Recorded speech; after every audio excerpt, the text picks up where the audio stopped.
E aí galera, eu sou o Vitor, eu sou aluno da UF, junto com o Giancarlo e o Luan, eu vou estar aqui apresentando para vocês um trabalho de cálculo 3.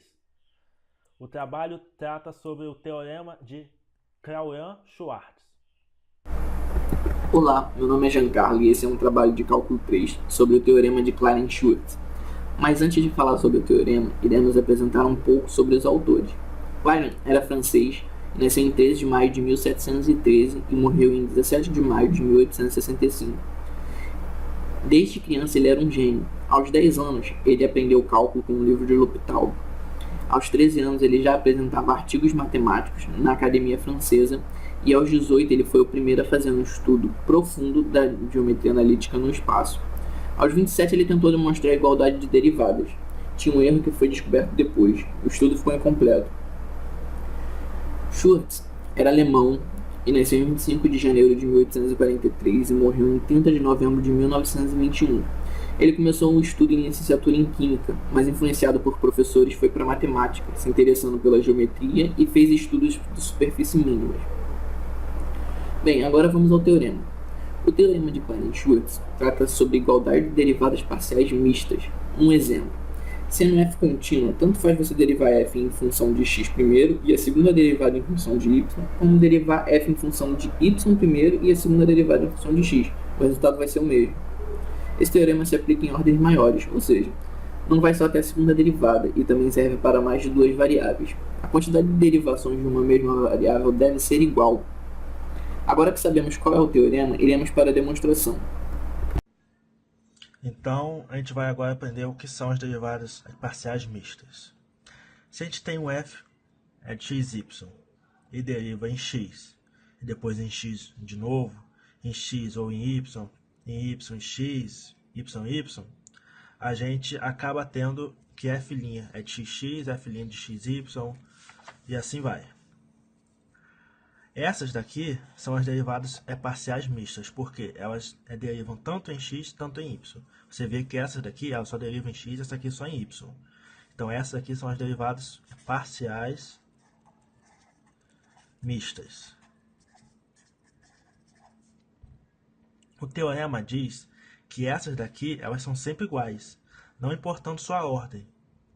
Então, por exemplo, se eu tenho um f' de x, y, x, ele é igual ao f' de x, x, y. Se eu derivar em x, depois em y, depois em x, vai ser a mesma coisa que se eu derivar em x, depois em x, depois em y. Pois o número de x continua o mesmo e o número de y continua o mesmo. Então, se eu tiver um f' de, por exemplo, y, y, x, ele vai ser diferente de f' de x, x, y, pois aqui eu tenho dois y e aqui eu tenho 2x. Então, isso aqui não é igual a isso aqui, porque a ordem não importa, mas a quantidade de derivados em relação a uma variável importa. Bom, a função que nós vamos fazer é seno xy mais y elevado a 7 mais x elevado a 5. Para começar, vamos derivar a função em x. A derivada de seno é cosseno, repete o que tem dentro e deriva o que tem dentro. Como é em x, y é constante, então some x e fica só a constante. Mais a derivada de constante é zero, mais a derivada de x elevado a 5 vai ser 5x elevado a 4. Ajeitando a conta, fica a cosseno de xy vezes y mais 5x elevado a 4. Agora a gente vai derivar essa função em y.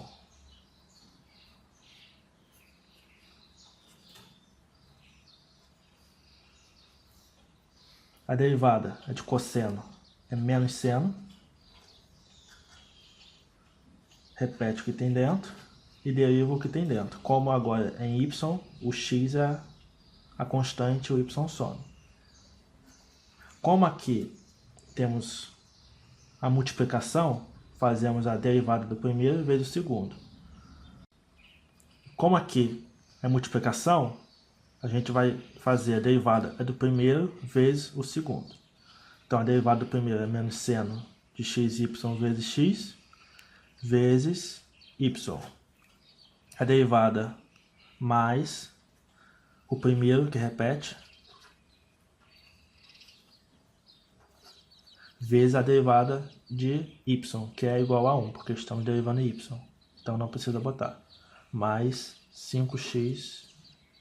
Como x é constante, x vai para zero. Então, esse é o resultado.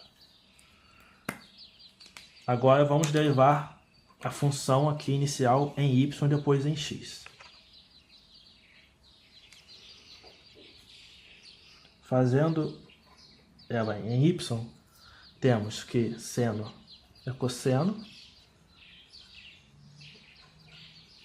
vezes o x, que é a constante aqui dentro e o y some, mais 7y à sexta, e aqui a constante some. Agora, derivando essa função em x,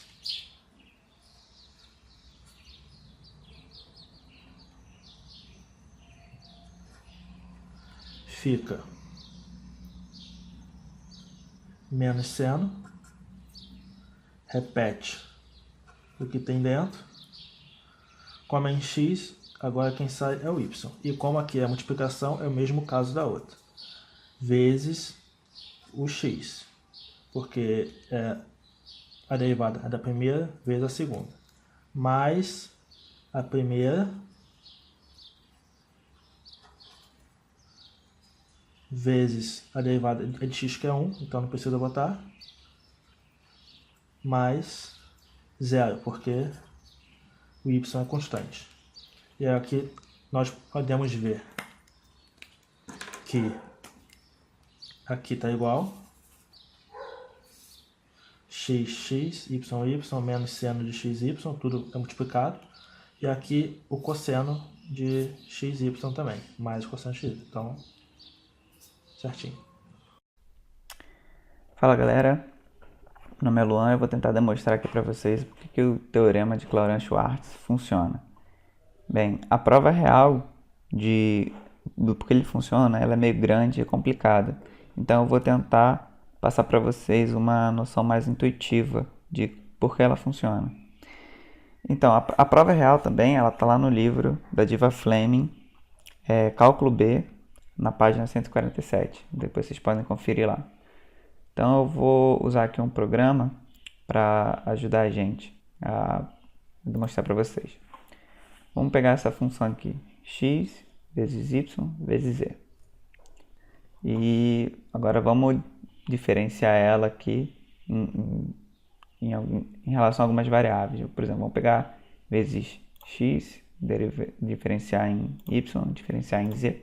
A gente chega a esse valor aqui, 1. Eu vou deletar aqui para a gente voltar. Beleza? Agora vamos fazer a ordem contrária. Z, y e x. Chegamos também a valor 1. Veja que diferenciei primeiro em z, depois em y, depois em x. Vamos lá, mais uma vez. E vamos começar por y, depois em z, depois em x. De novo, chegamos ao resultado de valor 1.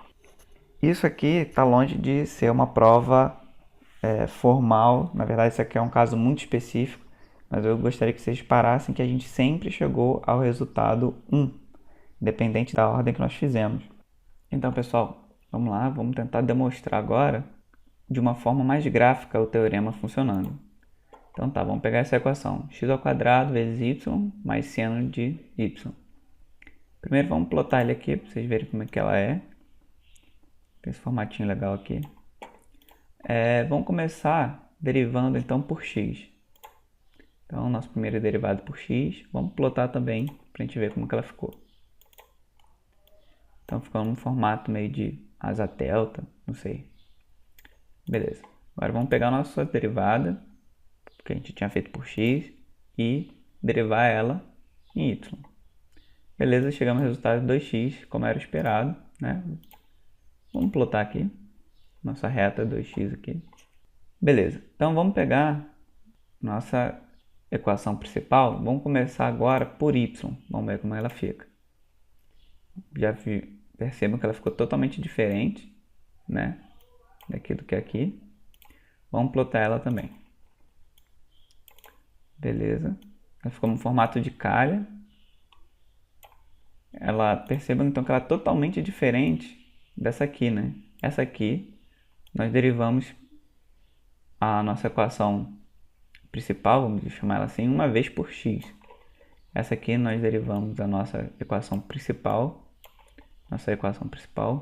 por y. Então, vamos pegar aqui que a gente derivou por y e derivar por x. Então, chegamos ao resultado 2x de novo. Então, independente do valor que dá no meio do processo, né, de derivadas parciais consecutivas, né, quando você deriva por x, por y e depois por y por x, independente desse valor que deu totalmente diferente daqui do que aqui, e o resultando em gráficos totalmente diferentes um do outro, né, com valores totalmente diferentes do outro, no final, quando você aplicar a última derivada e se tiver, claro, tudo certinho como a gente já explicou aqui no resto do vídeo, você vai chegar no resultado final igual, independente da ordem que você fizer. E isso prova que nós temos o mesmo gráfico. Perceba que eles não são gráficos parecidos, eles são o mesmo gráfico. Todos os pontos coincidem desse gráfico com esse gráfico. Tanto se a gente começou por x e depois derivou por y, quanto por y e depois por x. Então é isso, pessoal. Espero que a gente tenha tirado algumas dúvidas, que a gente tenha conseguido explicar um pouquinho aí sobre o teorema para vocês. E até a próxima. Valeu!